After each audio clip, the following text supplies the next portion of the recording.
Salamat kami sa Punong-puno ng kahirapan. Ang buhay ng tao parang isang bulaklak na inabot niya ang aruga na edad na madaling sumisibol at madaling nalalantad. Maraming salamat sapagkat sinasabi mo, O Diyos, ang buhay ng tao, ang kanilang maksimum, ang buhay ng tao ay 70.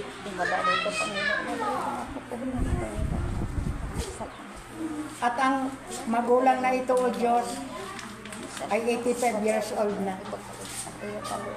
Marami ka nang ginawang kabutihan para sa kanya, O Diyos. Marami ng taon ang idinagdag mo para sa kanya.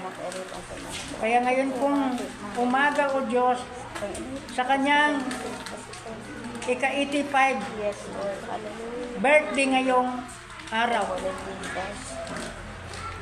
Hayaan mo, Panginoon, na patuloy kang mangusap sa magulang na ito.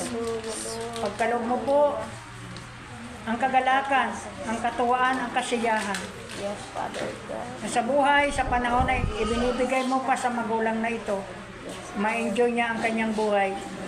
Kasama ang kanyang buong pamilya, kasama ang kanyang mga anak, kasama ang kanilang mga manugang, kasama ang kanilang mga apo.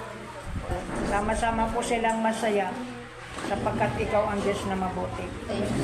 Maraming pong salamat sapagkat mayroong mga apo, mayroong mga anak, mga manugang na nagmamahal sa mag-asawang ito. Lalong-lalo na si ating Lord na totoong nagmamahal, totoong nagpapalaga sa mga magulang na ito. Pagkaloob mo po ang peace of mind.